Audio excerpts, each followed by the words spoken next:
How is? I woke up this morning with a hashtag, well, word in my hashtag word in my head, and I often have my best insights right as I'm waking up in that sort of somnunatic moment, where I'm uh, between sleep and awake, consciousness and subconsciousness, and I find at that point I often have my best ideas, my best inspiration, and so on. When I was just waking up this morning, the term hashtag control 19 with a K and no hyphen popped into my head. And you don't get these noetic insights for no reason. So I'm going to be using hashtag control 19 with a K and no hyphen for everything to do with this issue we're dealing with in the world at the moment. Everything to do with it. And I hope, I hope you consider using it too. Hope if you consider putting it in graffiti, putting it on money and feeding it into the automatic checkouts, writing it on a Sharpie pen on notes and bills, putting it everywhere, putting on stickers, putting it everywhere. Control 19 without the hyphen. And the more I thought about it, it was inspired because the letter K has a much more powerful impact than the letter C in terms of that k sound. It's almost runic, furtic. It looks like a rune. It's one of the reasons I believe that they transformed Anglo-Saxon from a Germanic language into a more Romance language with the Normans. They took the hard vowels and the hard consonant sounds out of Old English, out of Anglo-Saxon, and softened it down because the force of the word was taken away. And so that's why I want to use the K rather than the C. There's also a cryptic element to this as well. Without going around announcing what hashtag control 19 means, the average Joe Normie or the average cheese will go around and will see this, and the ones who can be waking will go, what's hashtag control 19? And then they'll type that into a search engine or look up at Twitter or whatever, and what they will find is they will find my videos, Dave Cullen's videos, Dr. Rose Cahill's videos, every video to do, and especially anything satirical and comedy. I think satire is a thing we can really exploit to bust open people's subconscious mind. Again, it's no point sitting there going, we've learned a lesson from all the people who followed the likes of Alex Jones and David Icke. We're all going to wake up or I'm going to be destroyed. That's not, we don't have a Gnostic mentality. We don't believe, being a pagan, I'm not a Gnostic. So I don't have a Gnostic mindset that, this planet is a prison, and the only escape is death. That's not how I see things at all. As a pagan, I see things as magic is central to my paganism, as animism is central to my paganism. In fact, if you want to break down what paganism is into two things, animism and magic, okay, and that's central to to my lifestyle, my spiritual experience. And I know this stuff works. And that's why I think when the hashtag control 19 popped into my head this morning, that was the gods moving through me. That was the gods giving me a gift, and I'm not going to waste it. And right before it, I had a dream, and I was thinking about the gates of Vienna and how they held back the Ottomans and they held back the Huns. But now it's reversed. The gates of Vienna are in reverse. The people in the east of Europe are the ones holding back cultural Marxism from the West. And it was like, then I think hashtag control 19 popped into my head. I don't know, it's because I've been listening to a lot of Eastern European cold synthwave music lately, which I find remarkable, strangely comforting in these times. But it just popped into my head. And these things don't happen for a reason. So I'm definitely going to be spreading the hashtag starting with this video, control 19 with a K. And I hope you guys, well, consider, I'm not going to tell anybody what to do, but consider doing the same. And particularly if it's a satirical meme. You all want to learn magic. You all want to know how to do magic. This is how magic is done. Person picks up a $10 bill in Seattle, okay, looks at it and goes, hashtag control 19. What the hell is that? Goes on, types it online. You have spellbound that person. You've captivated them. And what he finds is lots of funny memes to make him chuckle about the lockdown situations and the whole thing with masks. And then in amongst that, videos by people like Dave Cullen and Rose Kyle and all the other people out there around the world who are doing videos on these topics of, like, fighting for our freedom. And so I think that's a very important thing we can do right now. It costs you nothing to do this. It costs you, if you have a printers, print up loads of stickers with just a white sticker, Control 19, and strap it on a lamppost. This kind of graffiti, anything, anywhere, flyers on Control, but don't tell anyone what it is. Don't say anything. Just a simple black text of or white text on a black background, or black background on black text on a white background. Control 19, hashtag Control 19. That's all you have to do. And then they will find these things, and the memes might make them laugh. The funny memes will break down their consciousness. It takes them out of that sense of being under siege.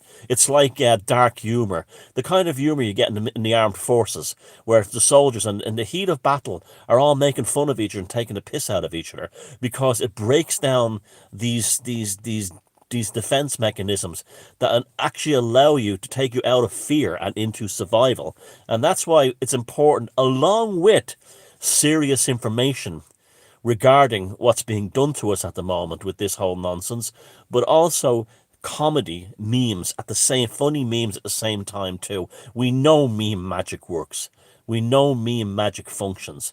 And Dave Cullen made a video yesterday on Joe Normie on the cheese brains, and he said this. He said we have to double down on things. Now, I'm not Mr. I can't stand on a stage and do a political manifesto. I can't stand up there and on a platform and do politics. It's not me. But what I can do is things like this. I can come up with, like, unique concepts. Let's look at that, like something like the Control 19 hashtag, in order to get into the minds of people and do to them what the establishment are doing. Remember, you have Sergio, I can't remember his next name. Kreshnikov, or his name is, the guy in Russia who was Putin's right-hand man in terms of using avant-garde ideas to change people. Now you sit there going, for years I've got you say, stop being afraid of all-seeing eyes. That's just one eye on the top of a pyramid. Stop being afraid of these things and learn how to use them. And they use Marina Abramovich, and they use, I think it's Sergio Anakov, I think his name might be, or Anatov, but the avant-garde scene, to get into people's heads, to get into people's minds, to get into their souls, and that they're using them. Let's use those techniques ourselves. That's one thing I know I'm good at. I understand how consciousness can be affected through things like magic, and we do need a spiritual thing to battle this. Greg Moffat, I'll put the link below, made a video yesterday. It was quite upsetting, actually. He's talking about, like, the impact of the lockdown on the music industry is nothing more than to flatten the culture.